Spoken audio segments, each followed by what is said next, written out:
We had a Thanksgiving service Okay. in our church, Covenant Harvest Church, and it was well attended. It was a nice time. It was dedicated to God in my life for 50 years. So that people came to rejoice with me and to worship God, and it was a spiritual atmosphere. Basically, it was time for worshiping God, thanking Him for mercies, for keeping me alive. Because in our nation of today, 50 years is a milestone.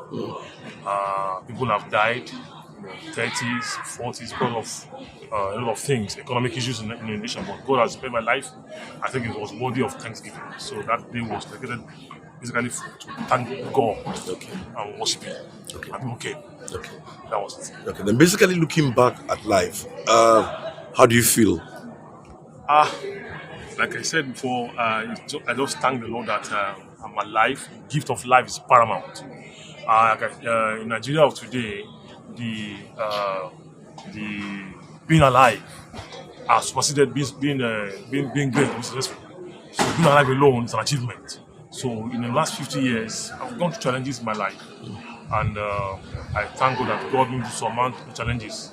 Some are still ongoing, of course. I know that in the last 50 years, I can say God has been faithful. It wasn't easy, growing up. I had issues with my health, but God, healed me, overcame that, also giving birth to children and all that. But God, all in all, I say God is faithful. Okay. And how easy was it for you to answer the call of God when it came? It wasn't easy at all. It was a very difficult decision because I've always been in church all my life. My dad was a priest. He's late now, so I always lived in church all my life. So when in the year 1990 I became born again, I came back to Christ. Then serving God all these years have been part of me. So when in 2006 God spoke to me to say that I should now go into ministry, I fought that revelation because I just got married that time, and I was saying, God, how will I leave my business, leave my work, and now be going to church alone, sit down in church alone, doing what? And how would I be paid? How will my family is there, how would they eat? How would they feed? So it was so much for me, a kind of challenge. And for years, I was fighting that thought, fighting it in my mind. But thank God, I eventually surrendered to God to obey His call, obey the call of my life. And so far, so good. I thank Him. Okay. I thank Him. Okay. Let me take you back a bit. Where were you born? Where did you grow up? Okay. And which schools did you attend? Okay. I was born 24th, 1972, and in Ibadan. My dad is late now. Was a shepherd in Church of Christ, CTC. Also, my mom, both of them are late now. So I went to a primary school in Federal Ibadan. I went to Methodist High School, my secondary education. I went to Polytechnic Ibadan for tertiary education. So that was how when I schooled. Then I served in 1996 in Mina, Niger State. Then back to Lagos following year. I started working. I worked at D. Afatimele & Co. As a SSBO and Valua. Then also one of the places I worked. Then I started my own company in 2003, 2004. So God said I should stop it and now go into ministry. Before you went into ministry, what was your area of business or focus? Properties. Real estate. Okay. Real estate. Okay. I was well trained, so and I had my, I was doing quite okay, God said, don't do that again. Something else I've got to do. It was tough to decide, but God has helped me so far. So how do you see the challenges facing Christendom today all over the country? I can say that it's scriptures being fulfilled. Jesus said, He said, in the last days, we'll have perilous times. He said, in the last days, you'll have tribulation. He said, but be of good cheer. I've overcome the world. He said, I'm sending you forth as sheep amongst wolves.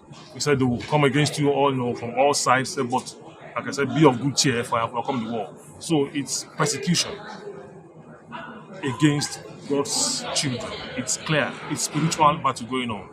But God has shown us that at the end of the day, which is ours. So we won't take up arms against anybody, but we just know that God Almighty, who has called us, is going to fight for us. The Bible says our weapons are not carnal. So we use bad weapons that are spiritual. That's our prayers, our fastings, our good behavior, our good character. When we love people, definitely God will be on our side. So it's only a matter of time. This will be on the past. I'm sure of that. Okay. Tell us a bit about Covenant Harvest Christian International Ministry. Yeah. Okay. It's a place where we raise special leaders. God started this ministry through his servant, Pastor Dr. Ondelabi. This is our 12th year of ministry. And God has been faithful also in the church. It's a church set up to raise leaders, like I said before, and also to be a spiritual place of worship. People come here who have spiritual matters. God, stepping on their case. The people that needed to be healed have been healed. Those who are in bondage have been delivered over the years. Having testimonies of God's faithfulness and goodness in Covenant Harvest Church over the years. So it's to give God thanks for what He has done for us. We can thank Him. It's not an easy road at all. Like any other ministry, there have also been challenges, but we take it one at a time. But God has been faithful to us. What makes the church different from other churches? Covenant Harvest Christian Ministry, led by Pastor Dr. Ondelabi, like I said, he has a rare prophetic unction on his life. Okay, and when he stands in an office of a prophet, there is a different flavor around him. Like people like me, I'm going to stay for all these years because what I see around him is different from other people. There's a kind of special aura that God has put around him. And when you see him, you like him. When he's ministering, you enjoy his ministration, you are blessed. He also has a flavor for worship, which is rare. When he's worshiping God, wherever you are, you will start feeling God's presence. That has been the hallmark of this ministry. Anywhere, he's ministering, come to our church, you will feel God's presence in a unique way. The music is purely spiritual. The word is spiritual. The prayer is top-notch. Everything is just towards God. I thank God for that. Yeah. Sorry, let me take you back a bit. When God asked you, instructed you to leave real estate and then start the work of God. Yes, sir. What was the convictions? It always come from a Christian brother like that. What was the convictions? What really made you think, okay, you want to leave all everything, the comfort outside? When God speaks, you must obey. God is the supreme. God's So how easy was it for you to accept? It was not easy at all to accept. So what was my wife routine? fought it. My wife said I can't do it because it's just obvious. The reality is that means no more income. I say, I live up by faith. But I'm not the first person God will call to do the ministry. We have fathers in the faith who were in more terrible situations than I was. But God helped them. But this is personal. Yes, personal, yes. I'm saying, So, and then looking at your own front, just like, your wife, what was she saying then? She didn't agree at the beginning. Like I said, but God raised But would that be the help first time you've had series of encounters with God before? Yes. Well, I knew I had something to do with the church since way back. But I don't know that I want to do full-time ministry. Full-time ministry is not something I didn't want to do at all because I see pastors, what they go through, the battles they go through, they have to fight, financial issues, marital issues. I said, no, I don't want to do it. But when God says, I've picked you, then what happened was that my peace was lost. So I knew that, wow, God is saying, God is real about this thing. I must obey. So my desire for other businesses just died. then my peace towards those things just lost. So that's when it's time to answer the call. Then I also had this. I had the fear that I was going to die if I don't do it. But thank God, God helped me to obey. It's not easy, sir. But God's faithfulness, God's grace is here for me. That's what I can say. So what has life taught you at 50, sir? Number one, I thought I learned that you need to choose your battles. Not every battle you will fight. There are some you ignore. There are some you circumvent. There are some you confront. So know what to do. Choose your battles. How do you realize that? How do you? Yes, is to know that what is coming against you.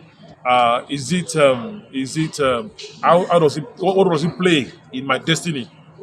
If it's not my destiny, it's not along my destiny. I'll ignore it. For example, if you are basing me on that, okay, maybe you are a stupid man, idiot. I will because it's not affecting my destiny.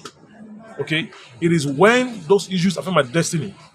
Alright? Maybe issue like don't go to church again. Stop going again.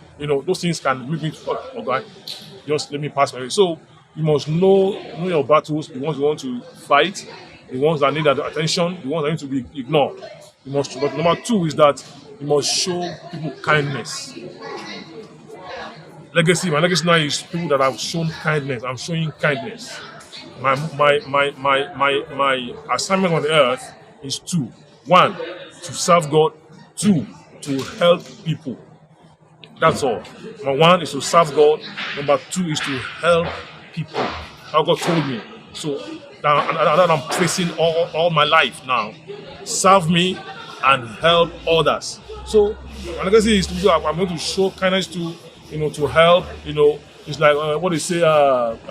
Live and help others to live. So that's my mantra and my goal for the rest of my life. So help people around my sphere of influence. Help them spiritually, help them financially, help them emotionally, so that they can also be balanced in their life. That's my target. Thank you very much. Thank you so